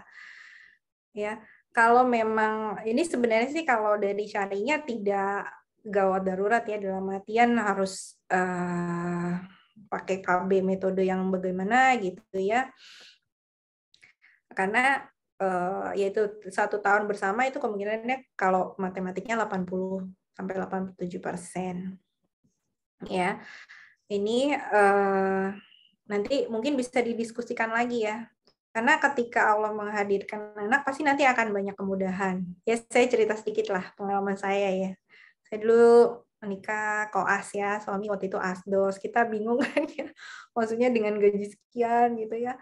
Aduh, kira-kira bisa nggak ya gitu ya punya anak. Maksudnya saya masih koas, masih waktu itu kan otomatis kalau orang tua ya sampai karena kebutuhan sekolah gitu kan jadi tanggungan suami juga gitu. Qadarullah. Nah ini banyak sih sebenarnya ceritanya ya, ketika saya punya anak kemudian suami dapat, alhamdulillah ya, qadarullah, sama Allah tuh jalannya ada aja gitu. Jadi kalau menurut saya nih Mas, kalau memang sangat sulit di sana ya fasilitasnya nggak ada, tapi setahu saya ya kalau kayak bangsa kayak Kanada, Jepang, Australia itu sangat friendly loh. Saya punya pasien bahkan dia udah dapat beasiswa, terus dia hamil, terus dia bingung kan, dok gimana ya katanya gitu. Coba ngomong ke embassy secara jujur. Ternyata Australia itu sangat baik ya, dia bilang gini, kamu hamil dulu, kamu lahir, kemudian kamu sekolah. Jadi terkadang apa yang kita khawatirkan itu nggak selalu kejadian gitu ya nih Mas ya. Jadi nanti lihat lagi model negaranya seperti apa. Kalau misalnya fasilitas teman saya beberapa ada yang sekolah di Jepang itu dengan sangat banyak kemudahan ya. Justru dormnya itu ada yang dorm family. Jadi kayak ada ruang bermain anaknya yang kayak gitu, ada daycare-nya. Jadi orang tuanya kuliah dengan tenang, anaknya bisa ditaruh di situ. Jadi ada beberapa negara yang justru sangat friendly ya dengan dengan keluarga gitu. Jadi nanti Nimas boleh lihat lagi sebenarnya di negara yang dituju kalau misalnya ada fasilitasnya untuk katakannya sedikit sulit bila melahirkan di sini ya. Kalau melahirkan yang sulit itu karena kita tidak bersama ibu kita biasanya. Jadi nabung ya buat ibunya biar bisa pergi. Pengalaman teman-teman yang kuliah di luar ya, di luar negeri itu justru banyak kemudahan ternyata. Jadi nanti Nimas boleh lihat lagi. Tapi kalaupun sangat terpaksa sekali ya, gunakanlah metode yang sederhana aja ya, mungkin kalender atau azl aja. Jangan pakai yang obat-obatan atau apalagi IUD. Saya nggak pernah nyaranin IUD bagi yang belum pernah hamil. Ya karena itu damage-nya saya udah paling sebel sekarang sama IUD karena kasus di lapangannya juga banyak ya. Itu damage-nya subhanallah. Ya. Nanti dilihat-lihat lagi, ditimbang-timbang lagi. Karena banyak fasilitas ternyata di luar, apalagi yang penduduknya sedikit gitu ya, Mahan. Saya punya teman di Norway, kakak kelas sekalian juga ya, dia suaminya, dia sekolah lah dua-duanya itu sampai biaya sesar 3 kali, biaya untuk anaknya itu dan boleh cuti ya itu, suaminya juga dapat cuti gitu, jadi kemudahannya banyak gitu. Seperti itu. Oke, ini dari dokter izin bertanya agak OOT. Oke, mudah-mudahan bisa jawab ya. Saya dari riwayat endometriosis dan rekuren kista pasca laparoskopi ukuran 5 cm, saat ini belum menikah. Sedangkan dokter Objin menyarankan segera promil. Apakah promil berkoalisi positif terhadap kondisi endometriosis saya? Bagaimana cara meyakinkan calon saya tetap bisa hamil? Meyakinkan calon ya, sebenarnya endometriosis sendiri kan bukan tidak bisa hamil gitu. Kita kasusnya banyak ya, sekarang udah canggih-canggih, udah bisa tertangani dengan baik kasus endometriosis. Nah, memang dari jurnalnya ini kehamilan itu kan tadi ya saya udah jelaskan, dia akan mengistirahatkan ovarium kita dari ovulasi ya, dari trauma. Jadi sebenarnya proses kita ovulasi itu ada proses perlukaan juga ya, ada proses peradangan gitu. Nah, dari salah satu teori endometriosis itu kan ada yang reflux ya, jadi haid itu reflux sehingga membuat kantong-kantong ruang-ruang kista endometriosis. Jadi kalau kita hamil kan kita tidak haid, apalagi ketika kita menyusui dengan benar ya, kadang-kadang kalau misalnya dapat pasien gitu ya, anak saya udah 1,5 tahun dok tapi belum haid, ketika di USG ternyata tipis. Kenapa? Karena kerja prolaktin dengan estrogen itu bertolak belakang. Jadi endometrium pasien itu akan tipis sehingga pasien itu tidak haid. Itu yang sebenarnya mengistirahatkan ovarium kita dari dia ovulasi, ada perlukan, ada haid yang reflux seperti itu. Kalau ini jurnalnya banyak ya, insya Allah promil berkorelasi positif terhadap kondisi endometriosis ya gitu ya. Bahkan saya kadang-kadang kalau yang udah punya endometriosis mungkin agak lama ya bisa hamilnya karena perlengketan atau adanya gangguan pada maturasi ovum, tapi bisa hamil gitu ya. Yang nggak bisa hamil tuh kalau yang WHO, yang amenorrhea primer, yang memang ada kelainan bentuk dari uterusnya, itu mungkin yang nggak bisa. Tapi selama masalahnya WHO kelas yang lain, insya Allah masih bisa. Jadi jangan khawatir ya, meyakinkan calon.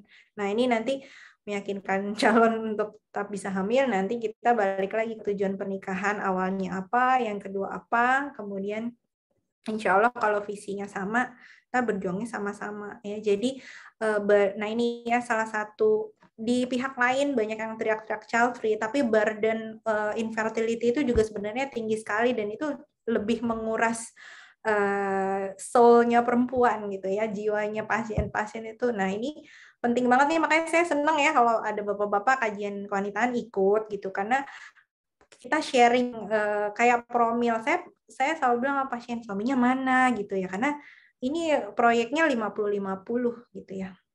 Mudah-mudahan nih panggilannya siapa nih, Aldrieti dapat calon imam yang pinter, yang paham ya, sabar, yang jiwanya bersih ya, karena pendampingan pada saat pernikahan itu kan ya ibadah seumur hidup ya, butuh endurance. Saya selalu bilang sama suami saya, mungkin kita sekarang udah nggak cinta-cinta amat sih, udah kayak temen aja, tapi kita punya satu cita-cita yang sama ya, kita pengen bikin perbaikan, pengen hidup dalam kebaikan, mari kita lari maraton sama-sama gitu.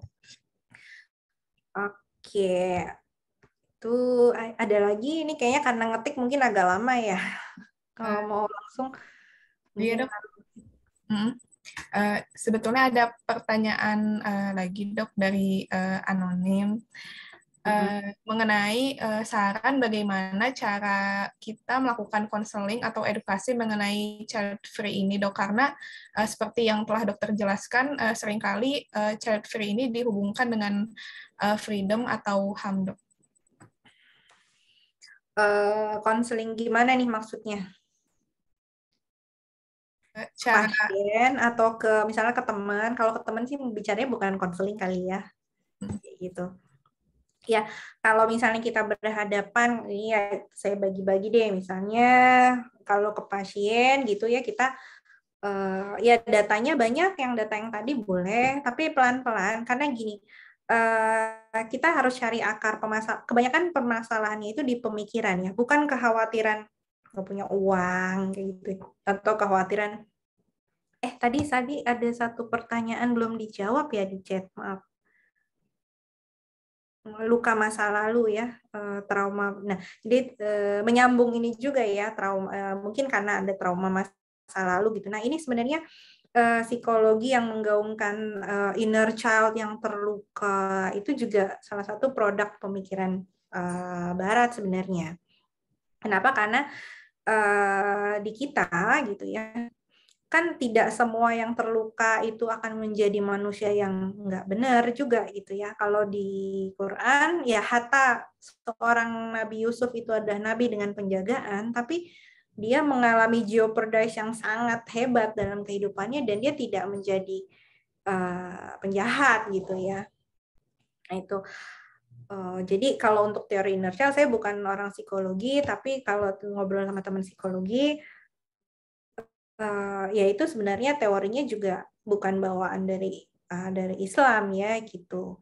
Dan sebenarnya sekarang banyak ya banyak cara gitu ya untuk istilahnya menyembuhkan lah gitu, untuk healing ya, pinjam anak sekarang ya, healing dengan luka masa lalu gitu. Tadi konseling ya. Jadi kalau misalnya emang konseling, kita hanya sebatas dai itu gitu kan, kita ingin menyampaikan suatu kebenaran. Kita hanya sebatas mungkin nyampein aja, nggak mesti harus orang itu ikut sama kita, enggak. Tapi yang penting kita memberitakan hal yang benar. Jadi kita kasih tahu dulu. Kadang-kadang istilah child, dari istilah, kenapa saya mulai dari definisi? Karena dari secara istilah juga masih banyak yang salah gitu ya, orang yang nggak bisa punya anak karena child free. Jadi dijelasin aja kayak tadi tahapnya yang saya paham. Kalau child free itu adalah memang tidak mau dengan sengaja. Nah itu ditanya dulu, masalahnya apa, kekhawatirannya apa, seperti itu. Kemudian kalau memang memilih untuk child free, ya tadi ceritakan aja gitu. Nanti mungkin Anda akan memilih ini tindakan ini dengan konsekuensinya seperti ini gitu. Ya, kayak tadi penundaan. Menunda boleh, kalau di fikih itu menunda boleh tapi tidak boleh membatasi gitu ya, maksudnya itu ada perbedaan. Nanti di e-book yang nanti saya kasih ke panitia nanti bisa lebih baca ya, lebih rinci gitu ya. Kalau untuk hanya menunda saja nggak apa-apa, tapi kalau untuk membatasi itu beberapa ulama kabir yang besar itu nggak membolehkan.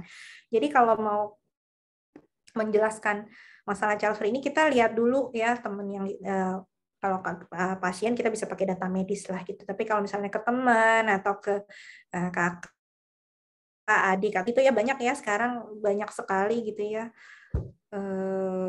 yang memilih child free. Itu kita lihat-lihat dulu latarnya mereka apa gitu, kekhawatirannya apa gitu. Nanti dari situ rata-rata sih karena itu perang pemikiran aja sehingga menimbulkan kecemasan ya,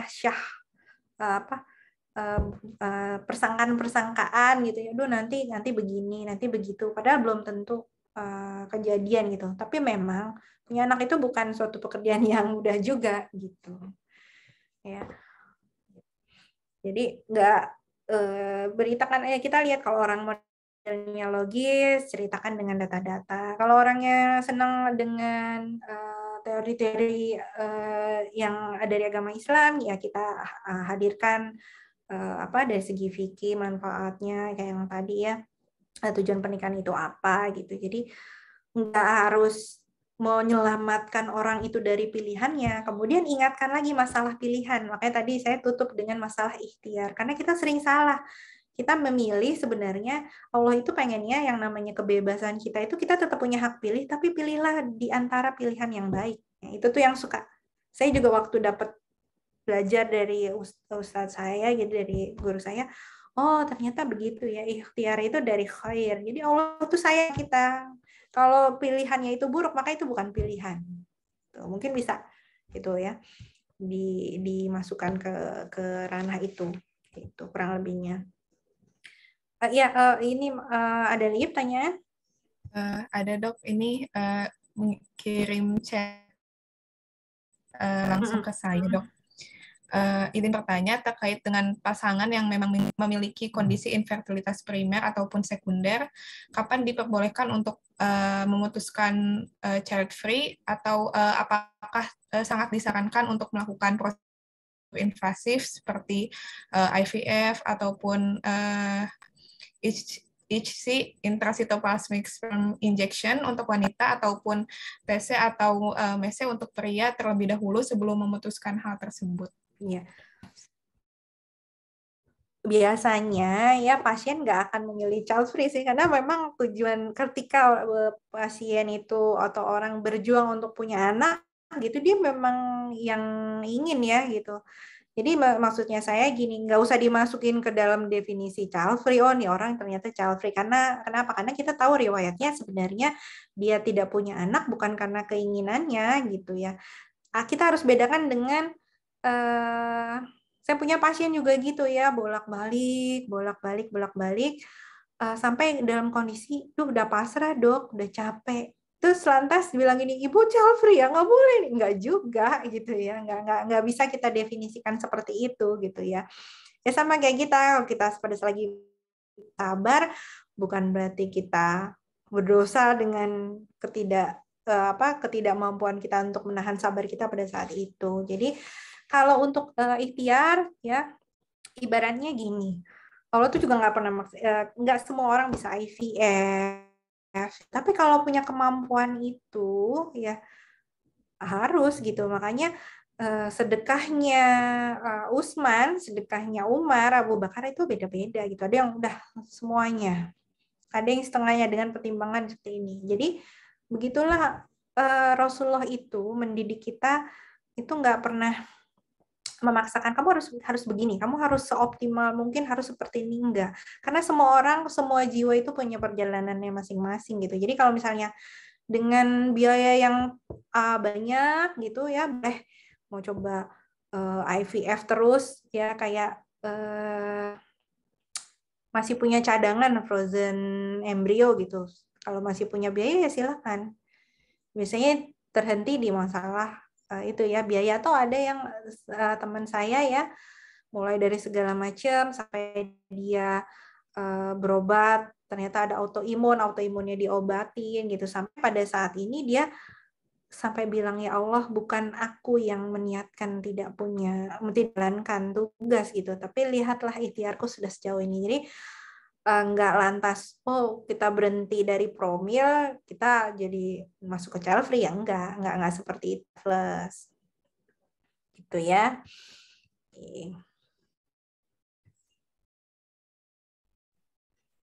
Ya dok, selanjutnya ini ada pertanyaan lagi. Sebelumnya saya sempat membaca postingan di Instagram, ada sebuah kalimat ibu segala bisa, dan bahwa narasi seperti itu sebenarnya menunjukkan adanya ketimpangan peran antara laki-laki dan perempuan, dan sebenarnya bukan karena seorang wanita pernah melahirkan bukan berarti harus kuat dalam segala hal, seperti tidak boleh sakit dan lain-lain. Bagaimana menurut dokter mengenai hal ini, Dok? Ibu kuat, ibu segala bisa gitu ya. Ya itu Iya. sebenarnya kalimatnya ambigus ya. Dalam artian itu sebenarnya menulis itu. Nah ini ya, kalau saya tuh orangnya paling takut posting yang kayak gitu. Jadi karena saya berkali-kali, kalau kata suami saya, Bunda nih kebanyakan senewonannya kalau mau bikin tulisan.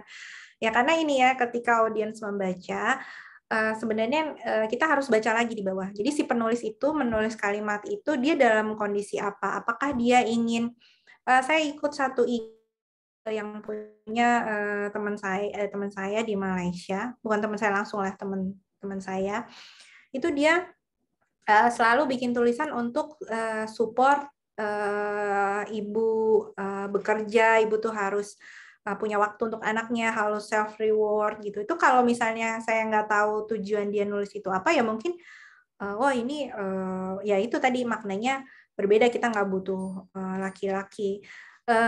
Begini ya, dalam membesarkan anak, walaupun misalnya ketiadaan seorang bapak, tapi sosok lelaki dalam pendidikan anak itu harus digantikan. Makanya Rasulullah itu digantikan oleh pamannya, kakeknya. Makanya nanti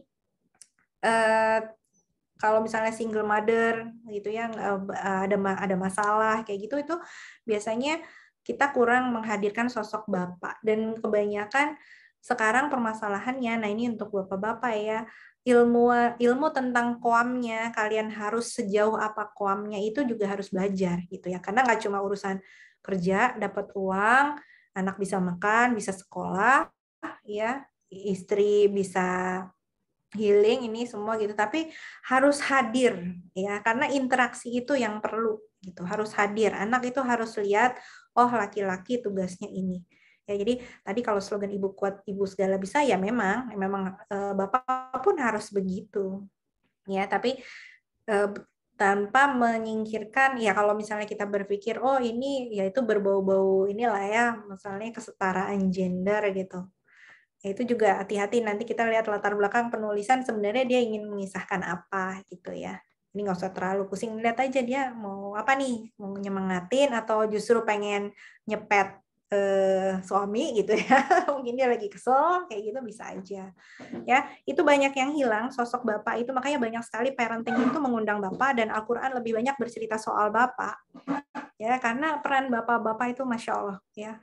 Qoam itu nggak cuma sekedar pemimpin. Kalau saya belajar di Kutab Al-Fatih sama Ustadz Budi Asyari, itu ada 10 aspek dari Qoam.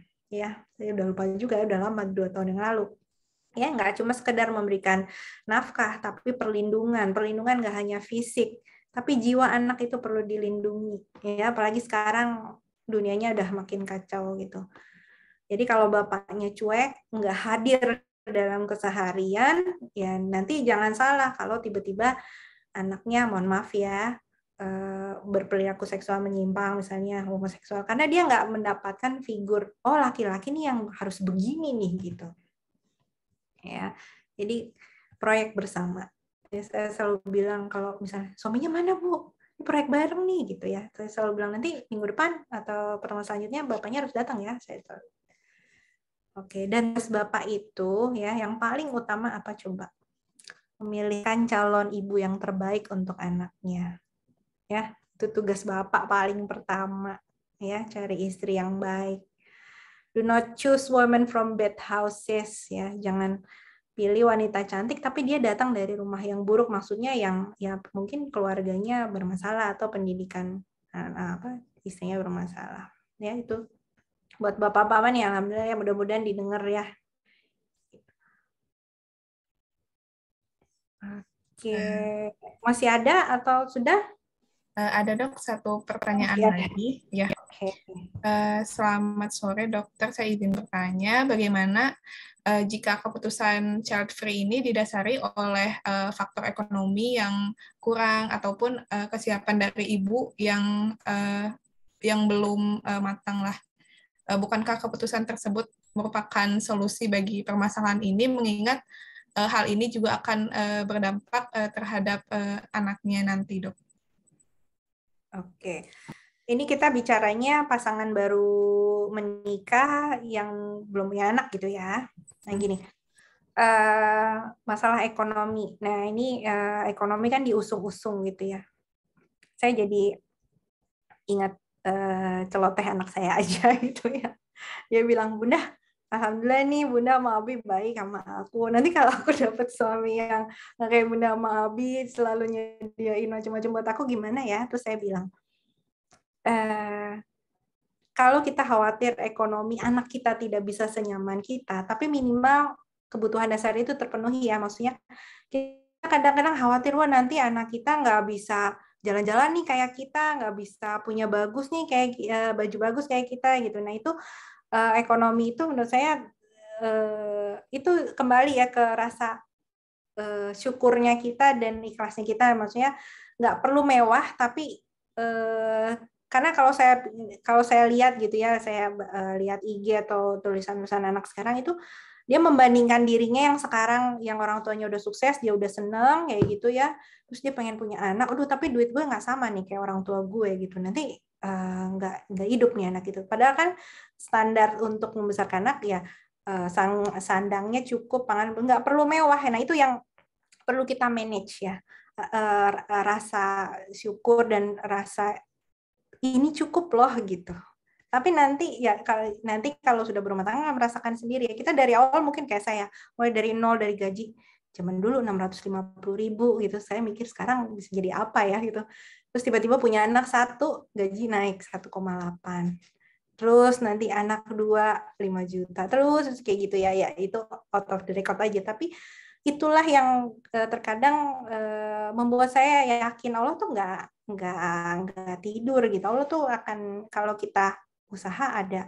Nah nanti beda halnya yang misalnya yaitu ya misalnya ekonominya sangat sulit sekali dan anaknya banyak, yang mungkin oke, kita di situ bisa menunda ya dengan misalnya memberikan kontrasepsi yang seperti itu beda soal gitu. Tapi ini di Quran jelas banget, kamu jangan takut miskin ya dengan itu. Allah tuh jelas banget, karena permasalahan dari zaman dulu, dari zaman jahiliyah sampai sekarang itu kita penuh wasangka, kita penuh menduga-duga, aduh nanti gimana gitu.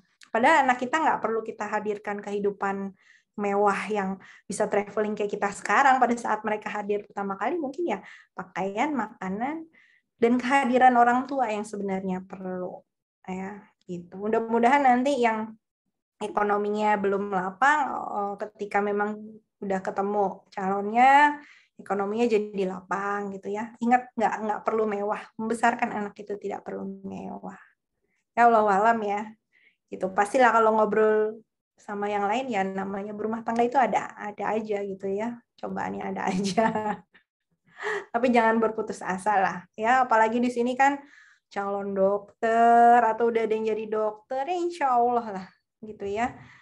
Pekerjaan kita menolong dengan kebaikan, rezeki itu akan mengikuti, yakin nih ya. Nggak perlu kita cari, dunia tuh ngejar kok ya. Apalagi bekalnya udah cukup nih, udah ada keahliannya kan teman-teman semua di sini, insya Allah.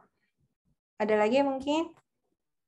Ada lagi dok, ternyata satu pertanyaan lagi mengenai salah satu hikmah dari pernikahan adalah memiliki keturunan.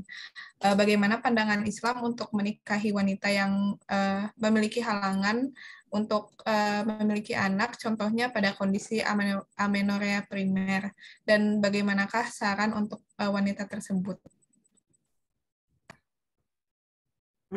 Jadi gini ya,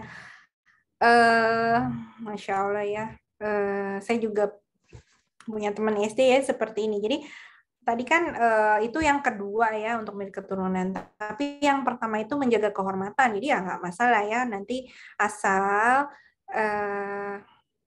ini saya ngomongnya ke teman dokter ya. Kalau wanita dengan amenorrea primer ya, karena saya dulu pernah waktu zaman PPDS pernah dapat kasus seperti ini, tolong dicek kromosomnya ya sayang semuanya.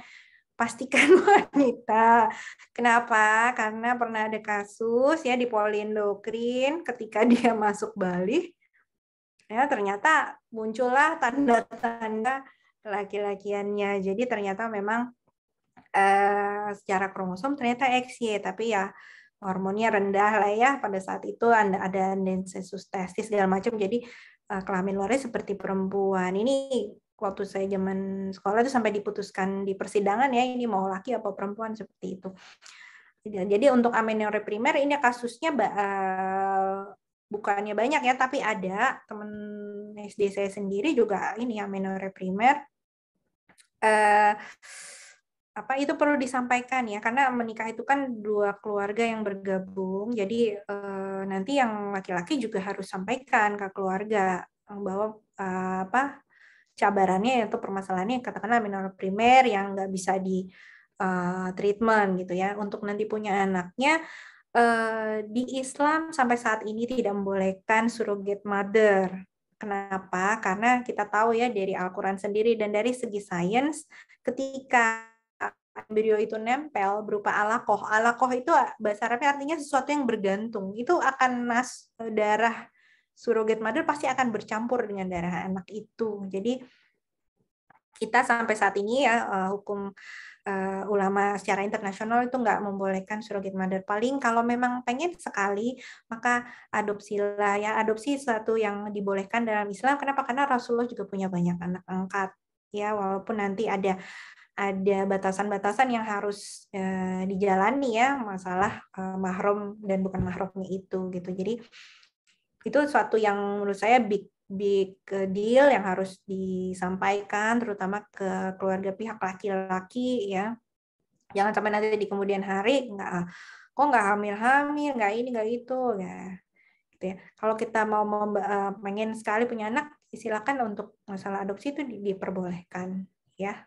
Gitu aja. Masih banyak anak yang butuh punya orang tua gitu ya. Jadi yang penting menurut saya sebelum memang benar deal menikah itu harus disampaikan ya, karena kita nggak akan mungkin tidak akan pernah bisa hamil kecuali nanti ada metode bisa bikin bayi tabung yang tanpa harus nempel ke rahim gitu ya, bayinya besar sendiri. Nah, itu urusan lain, kemajuan sains lah seperti itu. Ya. Oke. Ya baik, terima kasih Dokter Ginta. Mungkin untuk pertanyaannya sudah tidak ada lagi, Dok. Ya, terima kasih banyak kepada Dokter Ginta atas ilmunya yang sangat bermanfaat. Kemudian untuk acara selanjutnya adalah penyerahan sertifikat dari tim publikasi. Mohon bantuannya untuk di-share screen. Saya mau lihat mukanya Fadila nih yang nge-WA saya. Biar kenal.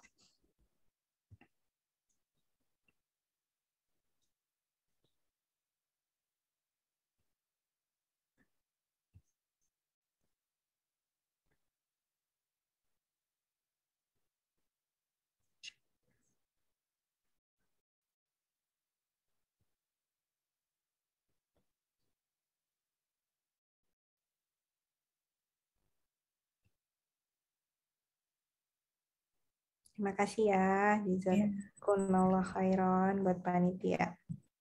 Boleh di foto dulu, Dok. Oh, ya. Ya. 1, 2, 3. Baik.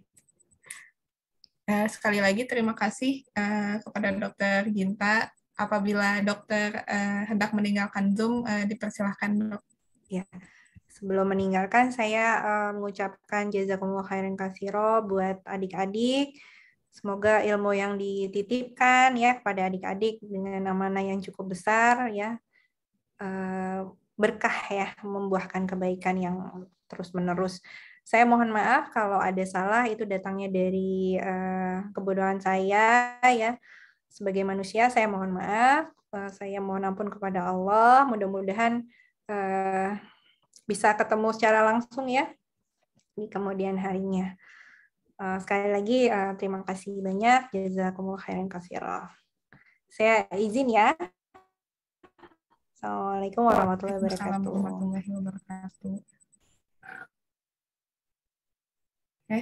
Kepada seluruh peserta dimohon untuk mengisi link evaluasi yang sudah tertera. di layar. Kemudian untuk acara kajian selanjutnya dengan topik yang tidak kalah menarik, yaitu serial Muslimah Milenial dengan judul Feminisme yang insya Allah akan dilaksanakan pada hari Jumat, tanggal 28 Oktober 2022 pukul 4 sore. Catat tanggal dan waktunya, jangan lupa untuk mengajak teman, saudara, ataupun kerabat lainnya untuk mengikuti kajian tersebut. Tidak terasa kita sudah sampai di penghujung acara. Saya ucapkan terima kasih kepada seluruh peserta yang sudah mengikuti kajian hari ini. Saya mohon maaf apabila terdapat salah kata atau perbuatan. Wabillahi taufiq wal hidayah. Wassalamualaikum warahmatullahi wabarakatuh. Sampai bertemu pada kajian selanjutnya.